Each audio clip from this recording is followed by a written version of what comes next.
प्यारे बच्चों नमस्कार। मैं हूं बाबूराज जैन। आज मैं आपके लिए लेकर आया हूं स्पर्श भाग 2 काव्य खंड में संकलित पर्वत प्रदेश में पावस। इस कविता से कुछ महत्वपूर्ण प्रश्न और उनके उत्तर। और इस कविता के रचयिता हैं सुमित्रानंदन पंत। ये चौथा भाग है।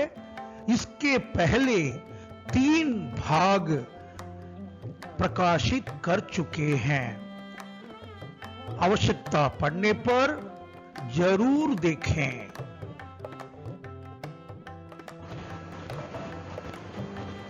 पहला प्रश्न, पर्वत प्रदेश में पावस इस कविता में किस ऋतु का वर्णन किया गया है?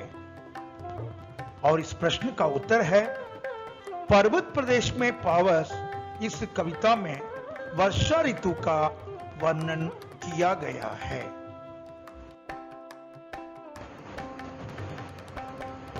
दूसरा प्रश्न, पावस ऋतु में प्रकृति में कौन कौन से परिवर्तन आते हैं? कविता के आधार पर स्पष्ट कीजिए।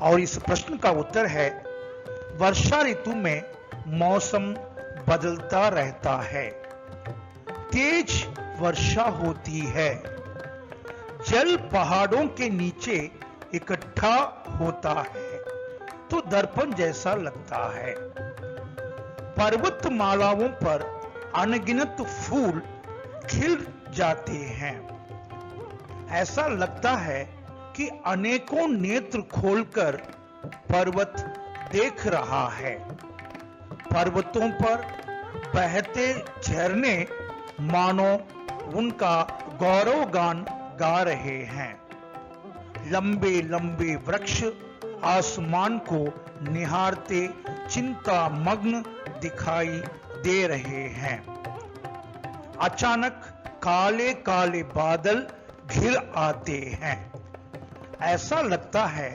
मानो बादल रूपी पंख लगाकर पर्वत उड़ना चाहते हैं, कोहरा धुएं जैसा लगता है, इंद्र देवता बादलों के यान पर बैठकर नए नए जादू दिखाना चाहते हैं।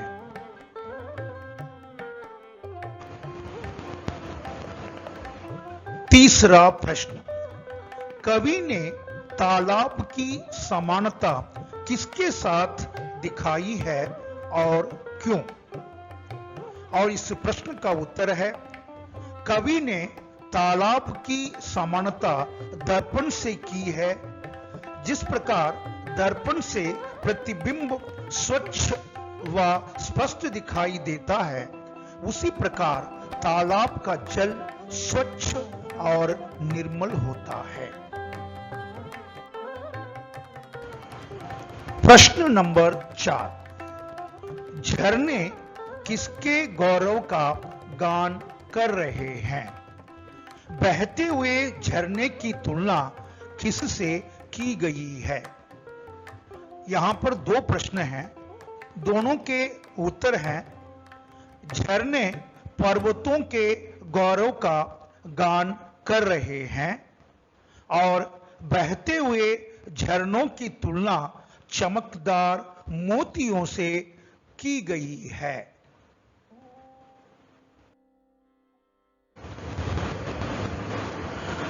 प्रश्न नंबर 5, मेखलाकार शब्द का क्या अर्थ है? कवि ने इस शब्द का प्रयोग यहां क्यों किया है? और इस प्रश्न का उत्तर है मेखलाकार शब्द का अर्थ है करघनी, अर्थात कमर का आभूषण। कवि ने यहां इस शब्द का प्रयोग इसलिए किया है क्योंकि वर्षा ऋतु में पर्वतों की श्रृंखला करघनी की तरह टेढ़ी मेढ़ी लग रही है, अतः कवि ने पर्वतों की श्रृंखला की तुलना करघनी से की है।